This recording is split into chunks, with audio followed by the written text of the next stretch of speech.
নমস্কার, গল্প চিরন্তন চ্যানেলে আমি মৌসুমী আপনাদের সবাইকে স্বাগত জানাই।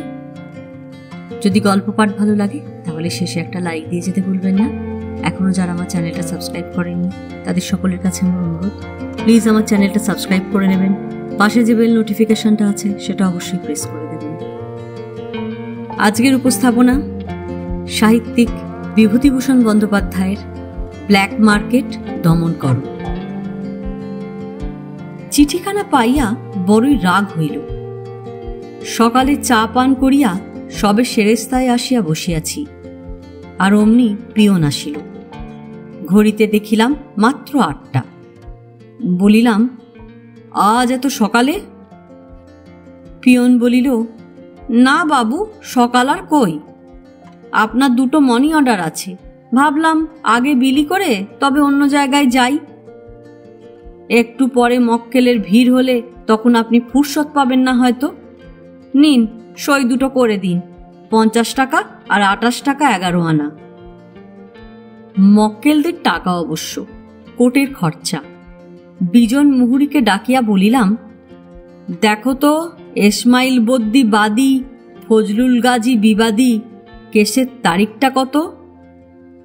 বিজন আমাদের সেরেস্তায় অনেক দিনের মুহুরী, আমার ও আমার দাদার। আমার পূজ্যপাদ পিতৃদেবের আমল হইতে উহারা এখানে আছে। বিজনের বাবা স্বর্গীয় রামলাল চক্রবর্তী আমার স্বর্গীয় পিতৃদেবের মুহুরী ছিলেন। আমাকেও আমার দাদাকে কোলে পিঠে করিয়া মানুষ করিয়াছিলেন। বিজনের সঙ্গে বাল্যে খেলাধুলা করিয়াছি। আবার সেই বিজন আমাদের সেরেস্তায় মুহুরীগিরি করিতেছেও আজ 22 বৎসর। খুব হুঁশিয়ার লোক। বিজন খাতা দেখিয়া বলিল, 22শে আগস্ট কত টাকা পাঠিয়েছে ইসমাইল? 28 টাকা 11 আনা। ফেরত দিন মানি অর্ডার, সই করবেন না বাবু। কেন? আপনার 4 টাকা আর কোর্ট ফির দরুন আমার কাছে ধার 2 টাকা, ওর মধ্যে ধরা নেই। ঠিক তো? ঠিক বাবু, এই দেখুন খাতা। লিখিয়া দিলাম রিফিউজড। অন্যটি সই করিয়া লইলাম। মুহুরীকে বলিলাম, টাকা দেখে নাও। ভোজু চাকর আসিয়া বলিল, বাবু, বাজারের টাকা। দাদার কাছে নিয়ে যা। তিনি বাড়ি নেই, বেরিয়ে ফেরেননি এখনো।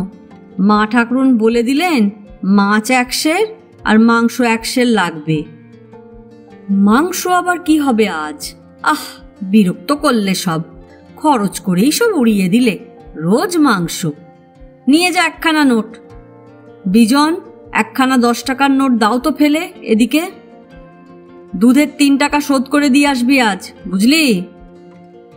পিয়ন হাসিয়া বলিল, বাবু, আপনাদের বড় সংসারে আপনারা যদি রোজ মাংস না খাবেন তো খাবো কি আমরা? আপনাদের দিয়েছেন ভগবান খেতে, আপনারা খাবেন না? ও 2.5 টাকা মাছের সের হলেও আপনাদের গায়ে লাগে না, 3 টাকা হলেও আপনাদের গায়ে লাগে না। আমরা 1 টাকাতেই মরি। পিয়ন ও চাকর চলিয়া গেল। যাইবার সময় আমার ইঙ্গিতে বিজন পিয়নকে একটা সিকি ফেলিয়া দিল। 2জন চাষি লোক ঘরে ঢুকিয়া বলিল, বাবু ছালাম। শরৎবাবু উকিলের বাড়ি কি এটা? হ্যাঁ, কেন? একটা মকদ্দমা আছে বাবু, আরজি করে দিতে হবে একটা।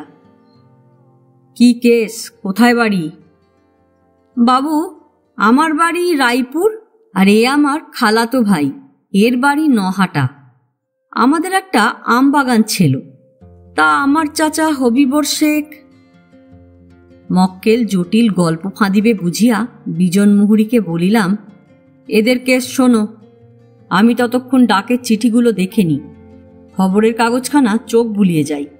যাও তোমরা, ওদিকে যাও। টাকা এনেছো সঙ্গে? হ্যাঁ বাবু। কত টাকা? আরজি করার ফি 6 টাকা লাগবে। সব জিনিসের দাম বেড়েছে, 4 টাকায় আর হবে না। তা দেবো বাবু, যা লাগে।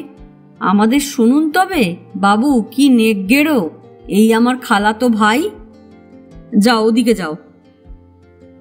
এইবার ডাকের চিঠি খুলিতে খুলিতে এই চিঠিখানা পাইলাম।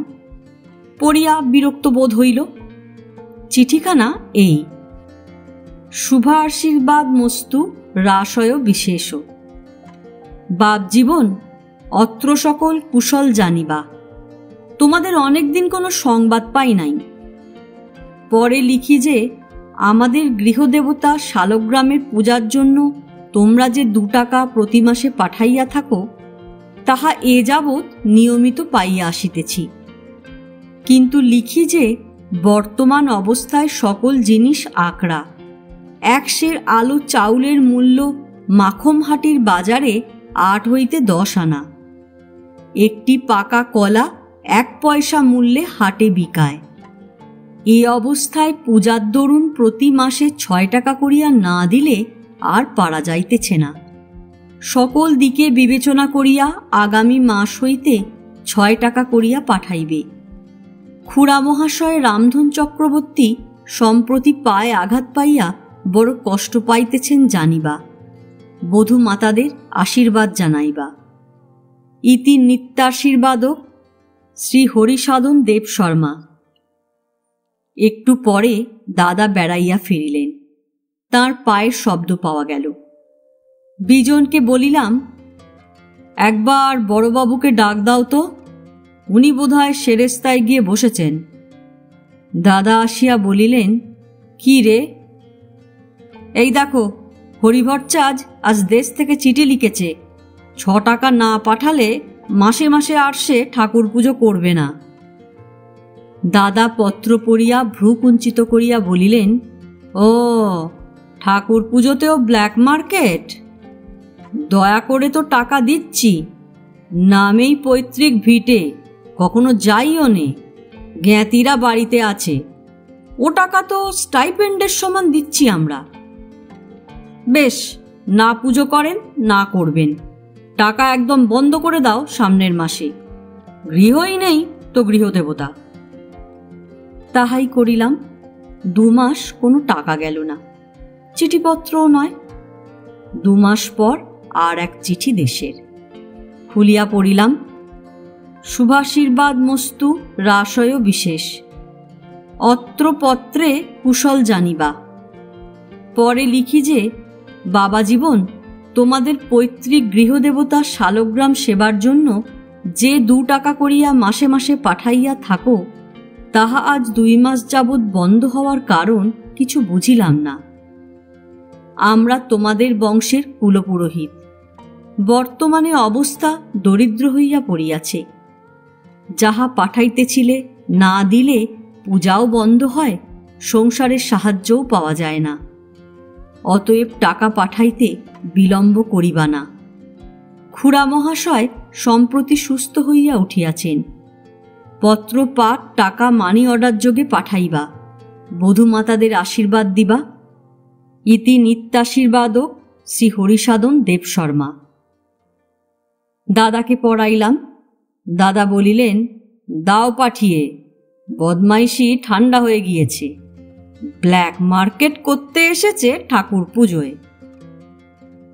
সেই দিনই দাদার বড় ছেলে শুভেন্দু কলিকাতা হইতে বাড়ি আসিল। তাহার পরনে কাঁচি ধুতি দেখিয়া বলিলাম, এ কোথায় পেলি রে, কত নিলে? শুভেন্দু প্রেসিডেন্সি কলেজের ছাত্র, দাদার বড় ছেলে, বেশ শৌখিন। সে হাসিয়া বলিল, কাকা কত বলো তো? কি জানি বাপু, আমরা বুড়ো মানুষ, ওসব আগে তো 5-6 টাকা ছিল।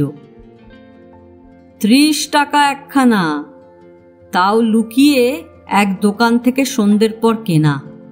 এমনি কোথাও মেলবার জো নেই। ভালো না? জরির আঁজি দেখো। এই সময় দাদাও আসিলেন। দুজনেই কাপড় দেখিলাম। দেখিয়া শুভেন্দুর ক্রয় নৈপুণ্যের যথেষ্ট প্রশংসা করিলাম। এই গল্প এখানেই শেষ। গল্প পাঠ ভালো লাগলে লাইক, শেয়ার, কমেন্টস করতে ভুলবেন না। আজকের মতো নমস্কার।